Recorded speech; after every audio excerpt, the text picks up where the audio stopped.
Disclaimer: ang kwentong ito ay hango sa isang tunay na karanasan at paniniwala ng ilan sa mga lalawigan sa Pilipinas. Sa isang liblib na baryo sa timog ng Pilipinas, kilala ang pamilya Alvaro bilang isa sa pinakatahimik at pinakamagalang na pamilya sa buong San Roque. Si Mang Ruben, ang padre de pamilya, ay isang magsasakang buong araw ay nasa bukid. Si Aling Nena naman, isang mapagkalingang ina, ay nagtatahi ng mga damit upang makadagdag sa kita. Mayroon silang dalawang anak, si Anton, 14 na taong gulang, at si Mila, 9 na taong gulang. Tahimik silang namumuhay sa isang lumang bahay na gawa sa kahoy at nipa, sa gilid ng gubat kung saan malapit ang bukid na sinasaka ni Mang Ruben. Sa unang tingin, tila isa lamang silang karaniwang pamilyang Pilipino, simple, mahirap pero buo at masaya. Ngunit hindi alam ng marami, may mga matang matagal nang nakabantay sa kanila. May mga taong hindi sang-ayon sa tahimik nilang pamumuhay. Mga matang naiinggit. Mga bibig na hindi mapigilan ang tsismis. Isa na rito si Aling Trining, isang matandang biyuda na kilala sa baryo bilang palasabat at mapagmatsyag. Sa tuwing may kakaibang nangyayari sa lugar, laging siya ang unang nagsasabi ng may masama akong kutob. Kaya't ng isang araw ay may batang bigla na lamang nawala sa baryo, agad siyang tumuro ng daliri at ito'y sa pamilya Alvaro. Si Mang Ruben ang huling nakita sa palengke noong araw na nawala ang bata, bulong niya sa tindera. Tapos, sabi ni Cardo, nakita raw sa may gubat. May daladalang sako. Kumalat ang bulong-bulungan na parang apoy sa tuyong damo. Isang pangungusap lamang at agad silang pinag-isipan ng masama, aswang yata yang mga yan. Hindi ito basta chismis sa San Roque. Sa baryong iyon, ang salitang aswang ay isa ng sentensyang bitay. Hindi ito basta insulto, ito'y paratang na kaya mong pumatay, sumipsip ng dugo, o kainin ang laman ng tao. At sa isang lugar na walang sapat na edukasyon, walang ebidensya, at puro takot ang nangingibabaw, ang tsismis ay batas. Lingid sa kaalaman ng pamilya Alvaro, nagsisimula ng lumayo sa kanila ang mga tao.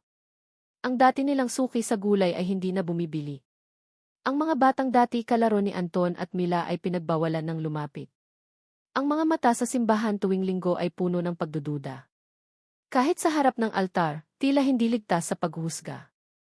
Isang araw, habang pauwi si Mang Ruben mula sa bukid, may narinig siyang pabulong sa likod ng mga puno. Yan yung ama nung aswang na pamilya, di ba? Dapat yan itaboy na rito. Delikado yan. Napayuko siya. Wala siyang sinasagot dahil hindi niya alam kung anong kasalanan ang kanyang nagawa. Pagdating niya sa bahay, tahimik ang kanyang misis. Tahimik ang mga anak. Hindi niya na kailangan pang magtanong, ramdam nilang lahat na may mali. Na may pagbabago. Na may bagyong paparating sa kanilang tahimik na mundo. Lumipas ang ilang araw, naging mas lantad ang galit ng mga tao. Isang umaga, nang pumunta si Aling Nena sa tindahan upang bumili ng bigas, hindi siya pinansin ng tindera. Wala ng bigas, mataray na sagot, kahit halatang puno pa ang sako sa gilid. Bakit po ganon? May pera naman po ako, hindi ka welcome dito, sabay irap ng tindera. Tahimik na bumalik si Aling Nena sa bahay, bit-bit ang luha at pag-aalala. Paano na ang kanilang mga anak? Anong klaseng kinabukasan ang naghihintay sa pamilyang binansagang halimaw? Maging ang mga bata ay hindi ligtas. Si Mila ay tinapunan ng putik habang papunta sa poso. Si Anton ay sinabihan ng anak ng demonyo, inangkalaro niyang dati kaibigan. Lalong lumalim ang sugat sa puso ng pamilya. Hindi nila alam kung sino ang dapat lapitan. Ang mga opisyal ng barangay ay nanahimik. Ang mga kapitbahay ay umiwas. Ang simbahan ay sarado sa kanila, hindi sa pinto kundi sa damdamin. Hanggang isang araw, may natuklasan si Mang Ruben, isang patay na manok na isinabit sa harap ng kanilang bahay. May kasamang papel na may nakasulat, umalis kayo rito. At doon nagsimula ang desisyong hindi nila kailanman malilimutan. Naisip ni Mang Ruben na kailangan nilang lumaban. Pero paano? Paano mo lalabanan ang isang buong baryo na naniniwalang halimaw ka? Sa kabila ng lahat, nanatili silang tahimik. Nanatili silang buo. Ngunit hindi nila alam, ang pananahimik nila ay lalong pinanghahawakan ng mga tsismoso bilang kipruweba ng kanilang kabuktutan. At sa gitna ng katahimikan ng kanilang tahanan, sa likod ng bawat halakhak ng mga kapitbahay, sa bawat tinig na naglalakad sa gabi, unti-unti nang nawawala ang liwanag sa paligid ng pamilya Alvaro. Hindi nila alam na ang darating na gabi ay simula na ng trahedya. Lumipas ang ilang linggo mula nang unang kumalat ang balita tungkol sa nawawalang bata. Sa kabila ng pangungutya at panlalamig ng mga taga-baryo, pilit pa ring ipinagpapatuloy ng pamilya Alvaro ang normal nilang pamumuhay. Pero hindi ganoon kadali. Ang dating tahimik na paligid ay ngayon ay puno na ng mga matang mapanuri at dilang matatalim. Ang bawat kilos nila ay binibigyang kahulugan. Ang bawat tingin, bawat hakbang, bawat salita, lahat ay sinusuri na parang may kasalanan silang tinatago. Isang gabi, habang papauwi si Anton mula sa paarawan, may humarang sa kanyang 3 kabataan. Kilala niya ang mga ito. Dati niyang kalaro. Kaibigan. Anton, bungad ng isa, si Naldo. Bakit hindi mo pa inaamin? Ano, pagtataka ni Anton. Alam namin. Alam ng lahat. Aswang kayo, sabay tulak sa kanya. Bago pa siya makatakbo, tinadyakan siya sa tiyan. Napaupo siya sa putikan, luhaan at takot. Wala siyang nagawa kundi umuwi ng sugatan, hindi lang pisikal, kundi pati damdamin. Pagdating niya sa bahay, agad siyang sinalubong ng kanyang ina. Anak, anong nangyari sa'yo? Wala po, Nay. Nadapa lang ako, palusot niya. Hindi niya kinayang sabihing sinaktan siya ng mga dati niyang kaibigan. Hindi niya gustong dagdagan pa ang bigat sa dibdib ng kanyang mga magulang. Habang gabi lumalalim, si Mang Ruben naman ay nakatanggap ng isang liham sa may pinto. Isang lumang papel, may sulat kamay, umamin na kayo. Huwag niyo nang hintayin na kami pa ang gumawa ng hakbang. Kinabukasan, may panibagong insidente. Isang alagang kambing ng kapitan ang natagpo ang patay, gutay-gutay at tila kinain ang atay. Wala na namang testigo, pero may nagpakalat ng balitang may nakita raw na anino malapit sa bahay ng Alvaro. Sigurado ako, si Ruben yon, bulong ni Aling Trining habang nanliligpit ng mga gulay sa palengke. Mabait pa raw. Yesiw, pagtahimik, yun ang mapanganib. Ilang araw pa lang ang lumipas, pero parang buong baryo ay nahipnotismo ng takot at galit. Ang mga simpleng paniniwala sa aswang ay naging bitbit na sandata laban sa pamilya Alvaro. Wala nang nagtanong kung totoo ba. Wala nang gustong alamin ang katotohanan. Ang gusto lang nila ay may masisi. At ang pinakakomportabling sisihin ay ang pinakakakaiba, ang tahimik. Dumating ang araw ng pista sa baryo. Isang taunang tradisyon kung saan lahat ay nagtutulungan, naghahanda ng pagkain, at nag-aalay ng dasal para sa kaligtasan ng buong pamayanan. Pero sa taong iyon, walang imbitasyon para sa pamilya Alvaro. Hindi sila sinabihan. Hindi sila pinansin. Parang hindi sila bahagi ng komunidad. Pero nagpumilit si Aling Nena. Dadalhin ko itong nilutong kakanin. Baka sakaling makita nila na wala kaming masamang intensyon. Bitbit ang bilao ng puto at kutsinta, pumunta siya sa plaza. Ngunit pagdating niya roon, isa-isang tumayo ang mga tao, nilayuan siya, at pinagtawanan. Isang batang babae ang sumigaw, huwag niyong kainin yan. May dugo yan ng tao. Napaluhod si Aling Nena, hindi dahil sa hiya, kundi sa sobrang sakit ng loob. Wala siyang nasagot. Tinanggap niya ang lahat, dahil umaasa siyang isang araw, magbabago rin ang isip ng mga tao. Samantala, sa bahay nila, si Mila ay naglalaro sa bakuran. Gamit ang mga dahon at putik, gumagawa siya ng mga luto-lutuan. Ngunit hindi niya alam, may 2 batang nagmamatsyag sa kanya mula sa kakahuyan. Tahimik silang tumatawa. Yan daw yung bata na sumisipsip ng dugo sa gabi, sabi ng isa. Dapat yan, sunugin. Bagamat hindi itinuloy ng 2 bata ang masama nilang balak, malinaw na ang impluwensya ng galit ng matatanda ay unti-unti na ring sumisira sa kabataan. Sa gabi ng parehong araw, may matinding sigawan sa labas ng bahay nila Alvaro. Isang grupo ng kabataan ang nag-ingay, nagbato ng bato, at nagsunog ng basurahan sa harap ng kanilang gate. Aminin niyo na. Mga halimaw kayo. Mag-alis kayo rito. Lumabas si Mang Ruben, tahimik lang, at sinubukang kausapin ang mga kabataan. Mga anak, wala kaming ginagawa. Patawarin niyo kami pero hindi pa siya natatapos magsalita ay binato siya ng bote sa mukha. Tumama ito sa kanyang kilay at dumugo. Pinigilan siya ni Anton. Pinuntahan siya ni Aling Nena. Ngunit bago pa sila makalapit, tumakbo na ang grupo palayo, nagtatakbuhan at nagtatawanan. Kinabukasan, sinubukan ni Mang Ruben na dumulog sa barangay. Ngunit hindi man lang siya pinapasok sa opisina. Wala kaming oras sa mga gaya nyo, sabi ng tanod. Doon niya napagtanto, wala na silang kakampi. Wala na silang proteksyon. Sa loob ng kanilang tahanan, nagsama-sama sila sa sala. Tahimik. Walang nagsasalita. Tanging maririnig ay ang iyak ni Mila sa dibdib ng kanyang ina. Bakit po nila tayo sinasaktan, Nay? Tanong ng bata. Dahil takot sila sa hindi nila naiintindihan, anak, mahinang tugon ni Aling Nena habang pinupunasan ang sugat ni Ruben. Habang ang gabing iyon ay lumalalim, may isang bagay na unti-unting gumigising sa kanilang loob. Hindi ito galit. Hindi ito takot. Isa itong tanong, hanggang kailan kami magtitiis? At sa loob ng mga dingding ng bahay na iyon, isang desisyon ang unti-unting hinog, kung hindi kami lalaban, kami mapapahama. Ngunit ang tanong, paano lalaban ang isang pamilyang hindi marunong magalit? Hindi pa nila alam na ang susunod na mga gabi ay mas magiging madugo, mas misteryoso, at mag-iiwan ng marka hindi lang sa baryo, kundi sa kasaysayan ng lugar. Matapos ang mga araw ng pang-aalipusta, pananakit, at pagbabanta, tila unti-unting tumahimik ang baryo ng San Roque. Ngunit sa likod ng katahimikan ay ang pag-ipon ng isang bagay na hindi kayang ipaliwanag, isang malamig na hangin na bumabalot sa gabi, isang uri ng takot na hindi na mula sa tsismis kundi sa katotohanang unti-unti nang may nangyayari. Nagsimula ito sa alagang aso ni Aling Trining, isang matandang askal na matagal ng bantay sa kanyang bahay. Isang umaga, natagpuan itong patay sa harap ng pintuan. Nakaunat ang mga paa, nakadilat ang mga mata, at ang bunganga ay bukas na parang may huling sigaw na hindi nakawala. Nang lapitan ito ni Aling Trining, napansin niyang tuyong-tuyo ang katawan nito, parang piniga ng kung anong nilalang. Walang dugo, bulong ng kanyang anak na si Emil. Wala ring sugat. Sinisi agad ni Aling Trining ang pamilya Alvaro. Hindi to ordinaryong pagkamatay. Ganting aswang to. Kumalat na naman ang balita sa buong baryo, pero may mga nagsimulang magduda. Kasi hindi lang alagang aso ni Trining ang namatay.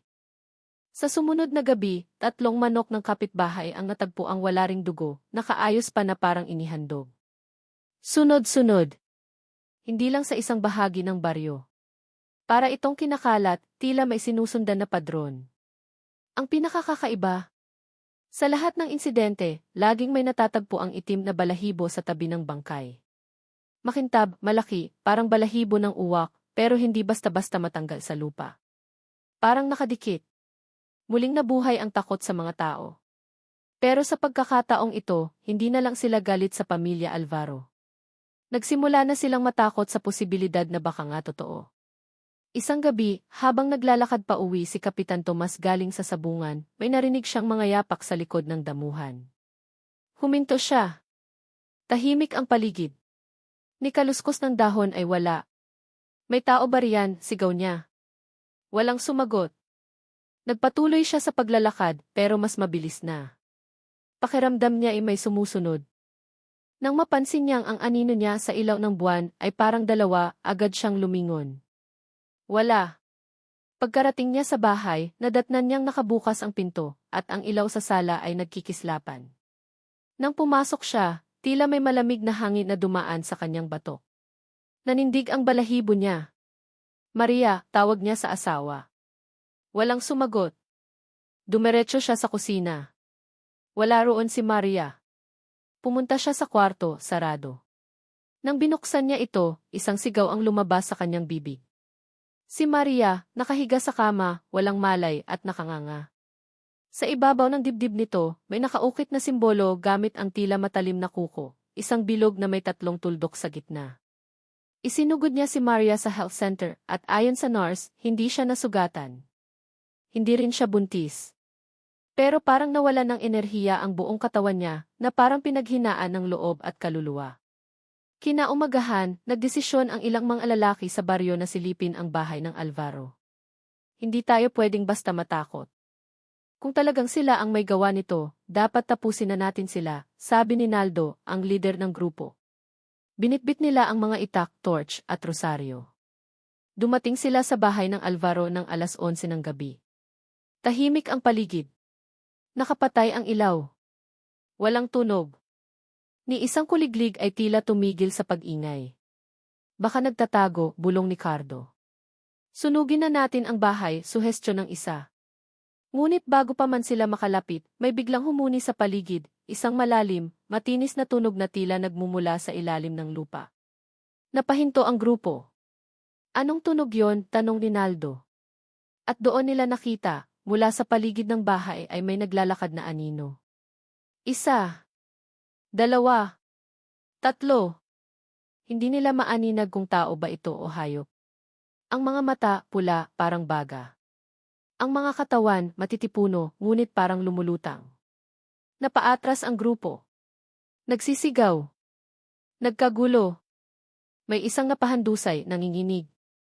Ang isa naman ay naihi sa takot. Pag-uwi nila sa kani-kanilang bahay, hindi sila makapagsalita. At kinabukasan, si Cardo ay natagpuang wala sa sarili, nagsusulat ng kakaibang simbolo, gamit ang sariling dugo sa dingding ng bahay niya. Hindi niya matandaan kung bakit o paano. Hindi na lang chismis. Hindi na lang haka-haka. May bumabalik sa San Roque. At ito ay may ganti. Samantala, sa bahay ng Alvaro, tahimik lang sila. Parang walang nangyayari sa paligid. Kumakain sila ng hapunan na parang normal lang ang lahat. Si Mila, muling gumagawa ng luto-lutuan. Si Anton, nagbabasa ng lumang aklat na natagpuan sa gubat.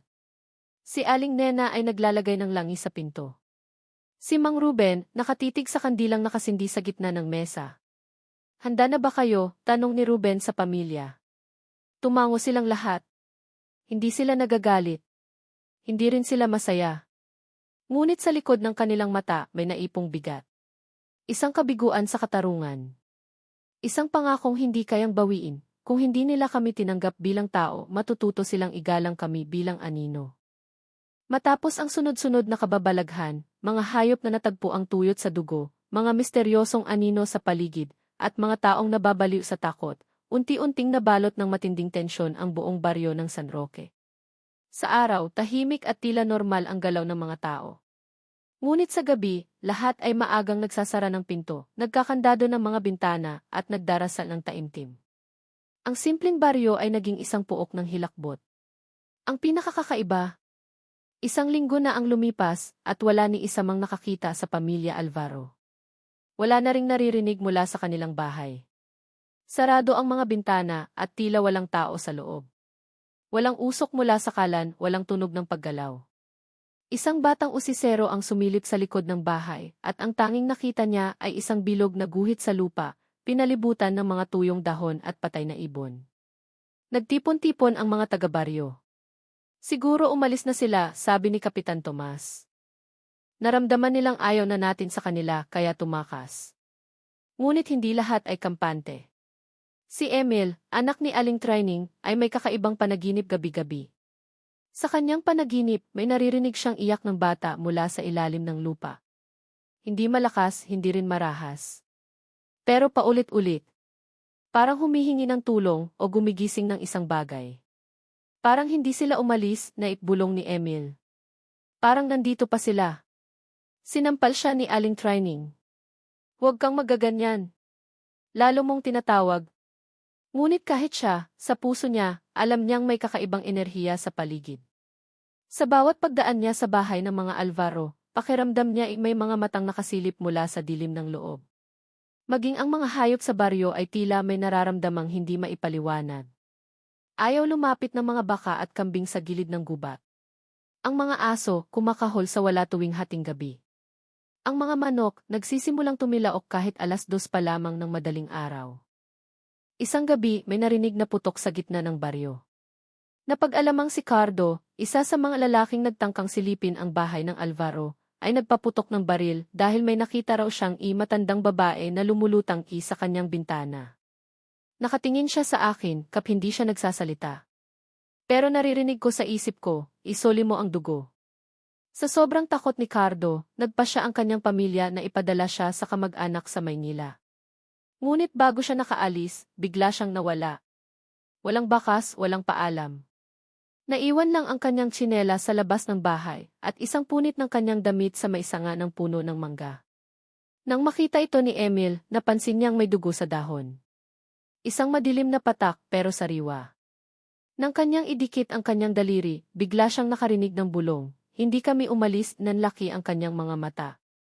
Agad siyang tumakbo pabalik sa bahay nila. Pero bago siya makapasok, nakita niya si Mila, ang batang Alvaro, nakatayo sa tapat ng lumang balon. Mila, tanong ni Emil, nanginginig. Ngunit hindi sumagot ang bata. Nakatitig lamang ito sa kanya. Ang mga mata, kulay abo. Ang balat, maputlang maputla. Nang igalaw ni Mila ang kanyang ulo, tumulo mula sa ilong nito ang itim na likido. Pagkatapos ay umiti siya at dahan-dahang nawala. Hindi tumakbo. Hindi lumakad. Basta na lamang naglaho. Bumalik si Emil sa bahay nila, sigaw ng sigaw. Hindi sila umalis? Nandito pa sila. Nandito pa sila. Pero walang naniwala sa kanya. Tinawanan siya ng iba, tinawag na si Raulo. Pero may ilan, tahimik lang dahil naramdaman na rin nila. May ilang ina na nagsasabing umiiyak ang kanilang mga sanggol tuwing 3:00 ng madaling araw, na parang may dumadaan sa tapat ng bahay nila. May ilang lalaking nangangarap ng iisang panaginip, isang pamilyang nakatayo sa gitna ng gubat, nakasuot ng puting damit, at lahat ay nakangiti. Pero sa bawat ngiti nila, tumutulo ang dugo sa gilid ng labi. Sa mismong bahay ng Alvaro, isang grupo ng kabataang lasing ang nagtangkang pumasok para lamang patunayan na walang multo, walang aswang. Gabi iyon ng kabilugan ng buwan. Sila ay may dalang alak, sigarilyo, at flashlight. Sabi nila, dito tayo mag-inuman para exciting. Ngunit hindi na sila muling nakita.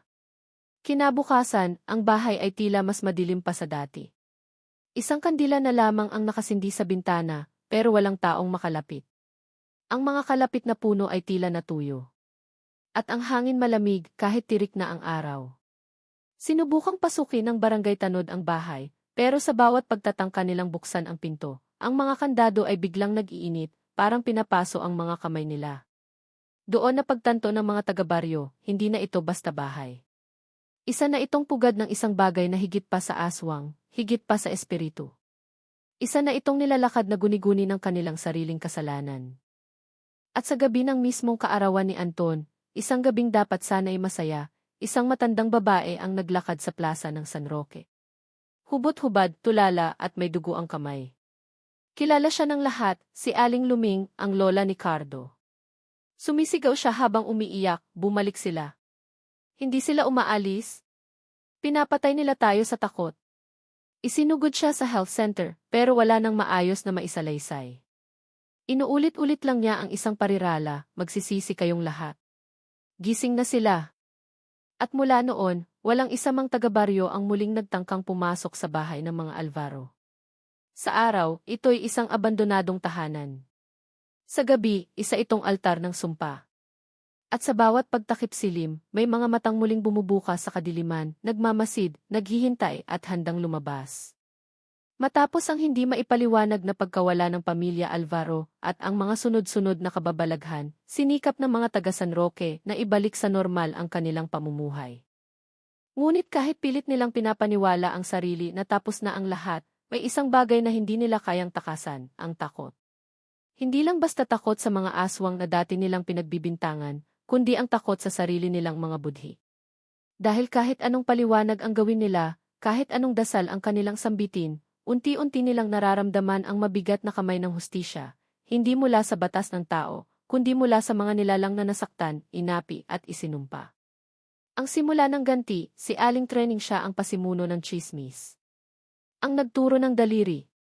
Ang unang sumambit ng salitang ki-aswang. At siya rin ang unang ginantihan. Isang gabi, habang siya'y naghugas ng mga pinggan, may narinig siyang kumakaluskos sa bubong. Akala niya pusa lamang. Ngunit nang muling marinig ang pagaspas ng tila malalaking pakpak, napatingin siya sa bintana. Wala siyang nakita. Ngunit nang siya'y tumalikod, nandoon na, isang babae, nakalutang sa ere, ang mukha'y kalahating tao at kalahating hayop, may mga matang kumikislap sa dilim. Bumuka ang bibig nito at mula roon ay lumabas ang isang mahabang dila na tila ahas. Sumigaw si Aling Training, ngunit walang tinig na lumabas. Naparalisa ang kanyang katawan. Kinabukasan, natagpuan siya ng kanyang anak sa ilalim ng mesa. Buhay, ngunit wala ng malay. Nang isugod siya sa ospital, napag-alamang nabura ang bahagi ng kanyang alaala. Hindi na niya kilala ang sarili. Ang tanging salitang inuulit niya habang nakahiga sa kama, "Patawarin niyo ako." Patawad, patawad, sunod, si Kapitan Tomas siya ang leader ng barangay. Ngunit sa halip na mamagitan, siya pa ang nagbulag-bulagan. Pinabayaan niyang apihin ang pamilya Alvaro at naging bahagi ng pananahimik na lalo lamang nagpalala sa sitwasyon. Isang araw, habang nag-iinspeksyon siya sa baryo, may bigla siyang naramdamang pagkahilo. Tumigil siya sa ilalim ng puno ng balete upang magpahinga. Ngunit pagdilat niya ng mata, hindi na araw ang kanyang nakita, kundi gabi. Maitim, tahimik, at siya ay nag-iisa.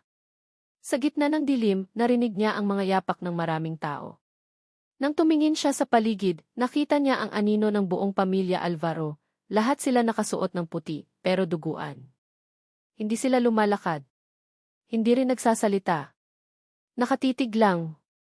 Bigla siyang hindi makahinga. Para bang may nakadagan sa kanyang dibdib. Gumapang ang lamig mula sa kanyang talampakan paakyat sa kanyang bato. Tumakbo siya, pero kahit anong takbo, hindi siya makalabas sa ilalim ng puno. Kinabukasan, natagpuan si Kapitan Tomas sa gitna ng balete, walang saplot, nanginginig, at tila nawawala sa sarili. Paulit-ulit siyang nagsasabi ng, "Nandito na sila. Wala na tayong ligtas," Sinaldo at ang paglubog sa putik isa siya sa mga kabataang nambugbog kay Anton. Lasing siya noon, pero sobrang tapang ng kanyang salita, dapat yang mga iyan sunugin. Pagkatapos ng gabing iyon, nagkaroon siya ng matinding bangungot. Sa kanyang panaginip, siya ay nakalubog sa putik, itim, malapot, at bumabakat sa balat niya ang init ng galit. Sa paligid niya, may boses ng batang umiiyak. Nang hanapin niya, nakita niya si Mila, nakangiti sa kanya habang nakatayo sa ibabaw ng putik. "Nasaan si Kuya Anton ko?" tanong nito. Hindi siya makasagot. Sinubukan niyang igalaw ang katawan, ngunit lalong lumulubog ang kanyang katawan sa itim na putik. Hanggang lieg. Hanggang ilong. Hanggang wala na siyang makita. Nagising siya, sigaw ng sigaw. Nanginginig. May mabahong amoy na hindi niya alam kung saan galing. Nang bumangon siya mula sa kanyang kama, napansin ng kanyang ina na ang kanyang mga paa ay balot sa tuyong putik, pero walang putikan sa kanilang bahay. Ilang araw ang lumipas, bigla siyang nawala. Wala ni anino. Isang pares ng tsinelas lamang ang naiwan sa harap ng bahay nila, may marka ng putik na hindi matanggal kahit anong sabon o kuskos.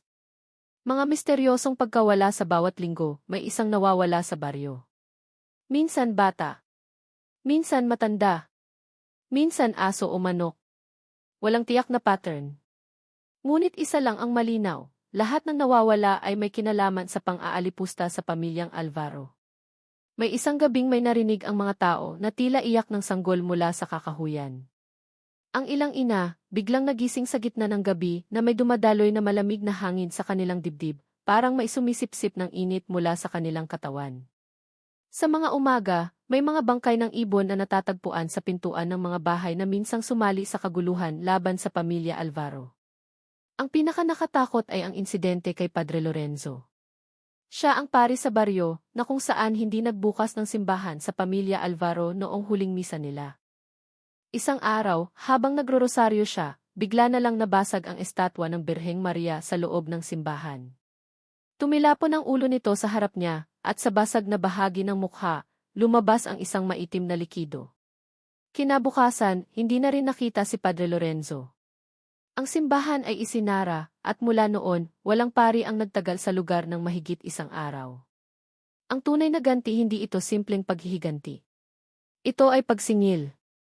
Pagsingil sa pagkatao. Pagsingil sa kasalanan. Ang espiritu ng pamilya Alvaro ay hindi na basta multo, sila na ngayon ay mga nilalang na pinarusahan ng kawalan ng katarungan, ngunit bumangon hindi upang manakot, kundi upang ipaalala. Kapag ang isang inosente ay iyong inapakan, ang mismong lupa na tinatapakan mo ang magiging hukay mo. At sa buong baryo ng San Roque, nagsimula ng maramdaman ang bawat isa ang presensya ng mga anino. Sa bawat sulok, sa bawat gabi, sa bawat bulong ng hangin. Ang mga dating biktima, sila na ngayon ang mga tagapaghusga. Matapos ang serye ng mga kababalaghan at misteryosong pagkawala, tuluyan nang nagbago ang anyo ng baryo ng San Roque. Ang dating masigla at puno ng buhay ay naging baryong tahimik, takot at halos nilalamon na ng kalikasan. Maraming bahay ang iniwan na ng mga dating nakatira. Ang ilan ay lumipat sa kalapit baryo, habang ang iba naman ay naglaho na lang na parang bula, walang paalam, walang bakas. Ngunit sa kabila ng tila pagbagsak ng baryo, may isang pamilya ang lumipat sa lugar, mga dayo, walang alam sa kasaysayan ng San Roque. Sila ay galing sa syudad, nagbabaka sakaling makapagsimula ng bagong buhay sa isang tahimik na lugar. Ang mag-asawang sina Arman at Liza, kasama ang anak nilang si Bea na 5 taong gulang. Nakahanap tayo ng murang lupa. Ang ganda ng tanawin dito, ang tahimik pa, wika ni Arman habang inaayos ang bubong ng kanilang bagong bahay. Ang bahay na kanilang nakuha ay may kalumaan na, pero matibay pa rin. Sabi ng ahente ng lupa, ito raw ay dating tahanan ng isang simpleng pamilya, pero iniwan na ng mga may-ari dahil sa kahirapan. Hindi alam ni na Arman na ang bahay na iyon ay ang bahay ng pamilya Alvaro. Sa unang linggo ng kanilang paninirahan, walang kakaibang nangyari. Ang hangin ay sariwa, ang gabi ay tahimik, at ang mga tanawin sa umaga ay mistulang paraiso. Si Bea ay masayang naglalaro sa bakuran. Si Liza naman ay laging nakatambay sa may kusina habang nagbabantay sa kanyang anak. Ngunit isang gabi, may narinig si Liza na kumakatok sa pinto. Mahinang-mahina, tila pabulong. Tok! Tok! Tok! Arman? May tao sa labas, bulong niya sa asawa. Nang silipin ni Arman, walang tao. Ngunit may naiwan sa sahig na puting panyo, luma, marumi, at may nakaburdang letrang TE. Kinabukasan, habang naglalaro si Bea sa likod ng bahay, may lumapit sa kanyang batang babae. Maputla ang balat nito, mahaba ang buhok, at nakasuot ng puting damit. Ate, anong pangalan mo? Tanong ni Bea. Umiti ang bata. Mila. Mila. Gusto mong maglaro? Tumango si Mila. Maghapon silang naglaro sa ilalim ng puno. Ngunit nang tanungin ni Arman kung sino ang kalaro ni Bea, itinuro niya lang ang puno. Ay, wala naman atang bata dyan, bulong ng kanyang ina. Kinabukasan, si Bea ay nagkasakit. Nilagnat, nagsusuka, at tila nawawala ng lakas. Sa kanyang deliryo, paulit-ulit niyang binabanggit ang mga salitang, hindi pa sila umaalis. Nandito pa sila isang gabi, habang inaasikaso ni Liza ang anak, may narinig silang tunog mula sa kwarto. Pagbukas ng pinto, nakita nilang may isang kandila sa gitna ng sahig, nakasindi kahit wala namang sinindihan. Sa paligid nito, may guhit na bilog at 3 tuldok, ang parehong simbolong nakita noon sa dibdib ni Aling Maria, ang asawa ni Kapitan Tomas. Napansin din ni Arman na ang mga salamin sa bahay ay unti-unting nagkakaroon ng mga bakas ng kamay, maliit, basa, at tila galing sa loob ng salamin mismo. Sa banyo, may nakasulat sa hamog ng salamin, wala kayong kasalanan pero naririnig ninyo kami. Dahil sa takot, nagpa siya si Arman na magsaliksik sa kasaysayan ng bahay. Lumapit siya sa isang matandang lalaki sa karatig baryo na dati umanong nakatira sa San Roque. Dito niya nalaman ang kwento ng pamilya Alvaro, kung paano sila pinagbintangan, pinahirapan, at unti-unting sinira ng baryo. Kung ano man ang nararamdaman niyo sa bahay na iyan, hindi yan multo. Hindi yan aswang. Yan ay alaala na hindi matahimik. Gusto lang nilang marinig.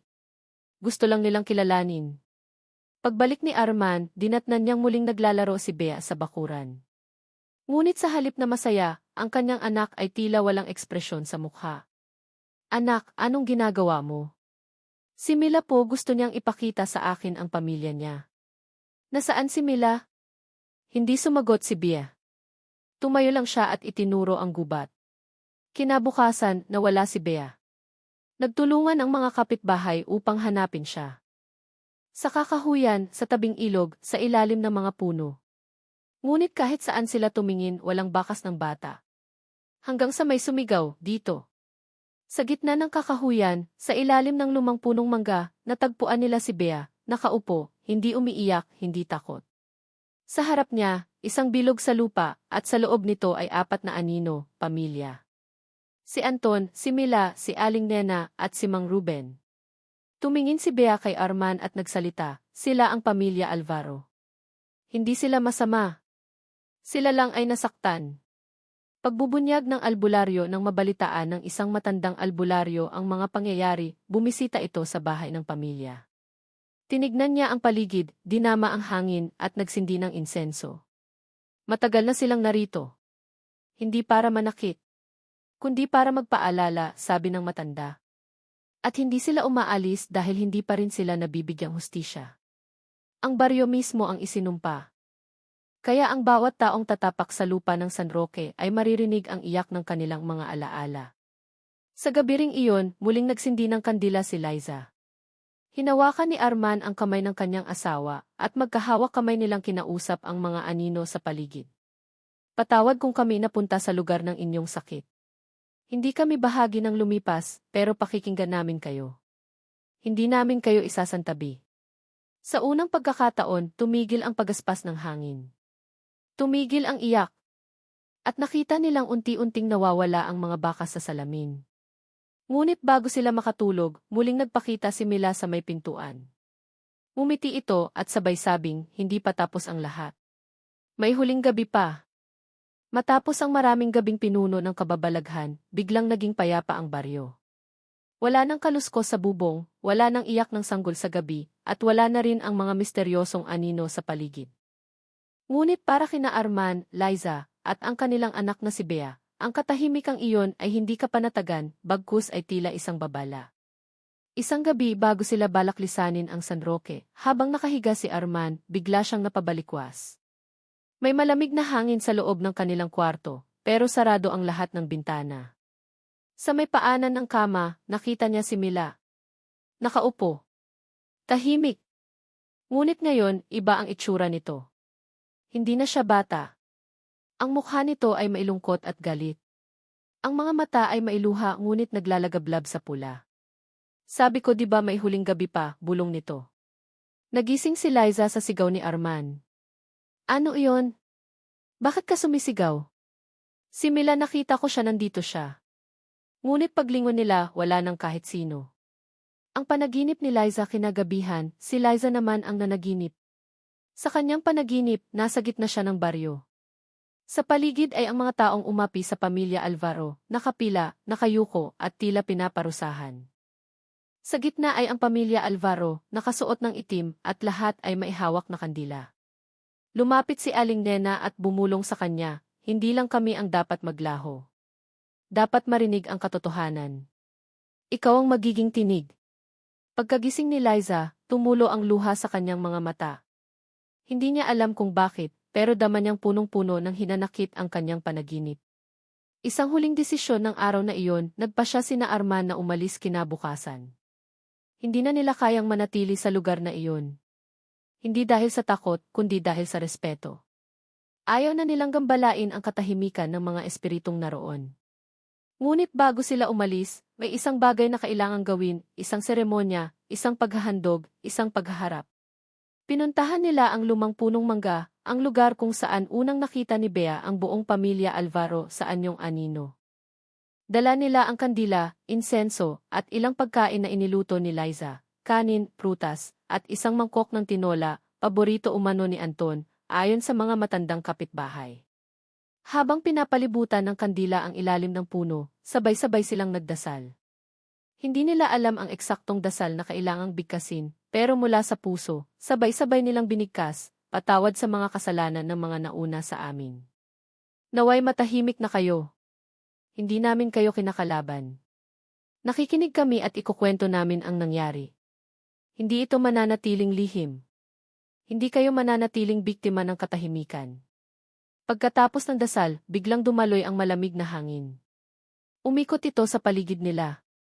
Ang mga kandila ay hindi nawala ang sindi, bagkus ay tila lumakas pa ang apoy. Sa loob ng ilang segundo, naramdaman nila ang presensya, hindi ng takot, kundi ng pagpapalaya.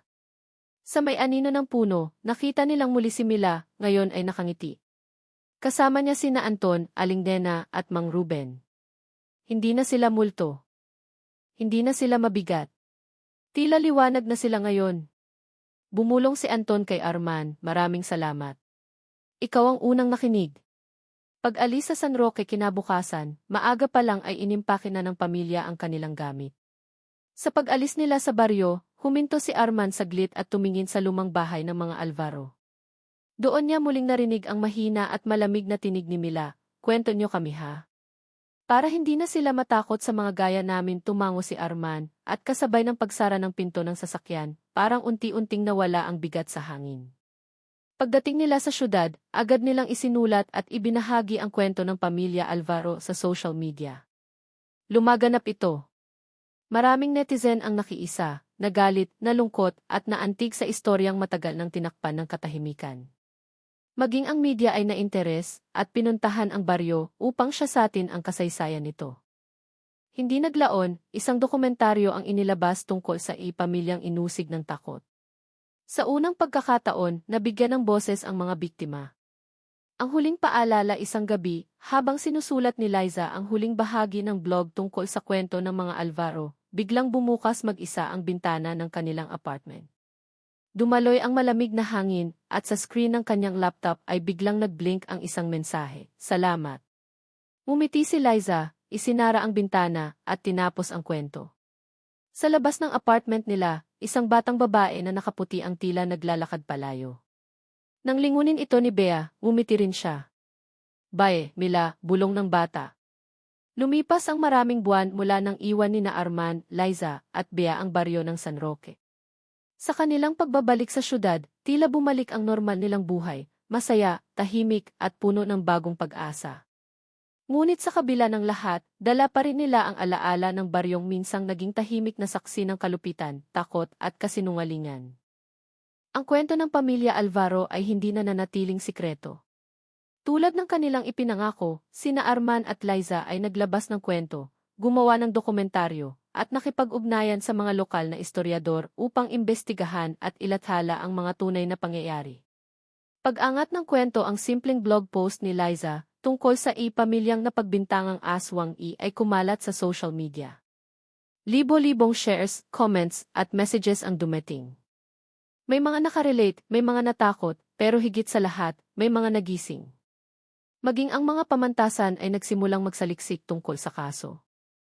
Isang grupo ng mga estudyante sa kasaysayan mula sa isang universidad sa Maynila ang naglakbay patungo sa San Roque upang isalaysay ang istorya ng pamilya Alvaro bilang bahagi ng isang malawakang thesis ukol sa folklore and injustice in rural communities.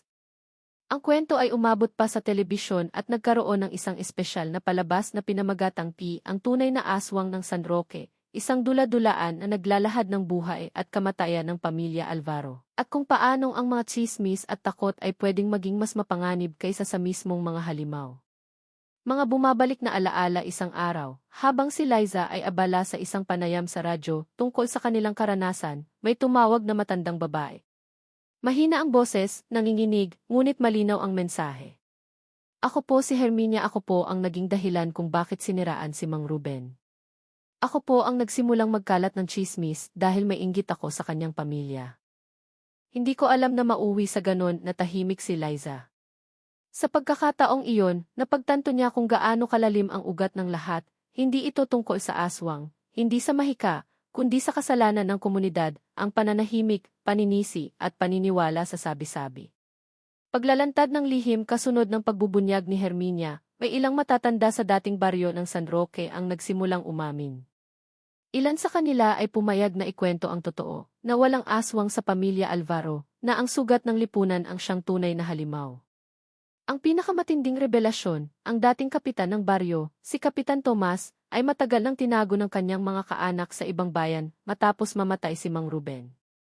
Sinasabing siya ang nag-udyok sa mga taong sumira sa pamilya Alvaro upang takpan ang sariling kasalanan sa paglustay ng pondo ng baryo. Lumabas na si Mang Ruben ay muntik nang makadiskubre ng katiwalian, kaya siniraan ito at ginamit ang takot ng mga tao sa aswang bilang sandata. Pagkilala sa pamilya Alvaro matapos ang sunod-sunod na paglabas ng ebidensya, panayam, at testimonya, naglabas ng opisyal na pahayag ang pamahalaang panlalawigan, isang pampublikong paghingi ng tawad, sa pamilya Alvaro. Isang maliit na bantayog ang itinayo sa dating lot ng kanilang bahay sa San Roque. Sa gilid nito ay may nakasulat na mga salita, "Sa pamilya Alvaro, na biktima ng takot, kasinungalingan at katahimikan paumanhin. Naway ang inyong kwento ay maging gabay upang hindi na ito maulit kailanman. Ang gabi ng katahimikan minsang bumisita sina Arman, Liza, at Bea sa baryo upang dumalo sa seremonya ng pagbubukas ng bantayog. Kasama ang ilan pang taga-media, guro, estudyante, at mamamayan, pinuno ng mga kandila at bulaklak ang lugar. Tahimik ang gabi. Ang dating malamig at mabigat na hangin ay tila magaan na ngayon. Sa ilalim ng punong mangga, si Bea ay muling naupo. Nanay, andito na ulit sila, bulong ng bata. Ngunit sa pagkakataong ito, walang takot sa kanyang tinig. Bagkus ay tila masaya, parang may mga kaibigang dumalaw. Kumaway si Bea sa hangin. Salamat daw po, sabi nila. Nagkatawanan ang mga tao. Hindi dahil sa paniniwala, kundi sa ginhawang nararamdaman. Ang huling mensahe sa huling pahina ng librong inilathala ni Liza, tungkol sa karanasan nila, ito ang isinulat niya, ang mga aswang ay hindi palaging may pakpak, mahahabang kuko, o pulang mata. Minsan, sila ay tsismis. Minsan, sila ay takot. Minsan, sila ay katahimikan ng mga taong dapat sana inagsalita. Ngunit ang kabutihan ay hindi rin palaging maingay. Minsan, ito ay isang simpleng pakikinig. Isang simpleng pag-alala. Dahil ang kasaysayan, bagaman binubuo ng alaala, ay may kakayahang maghilom kung bubuksan natin ang ating mata at puso.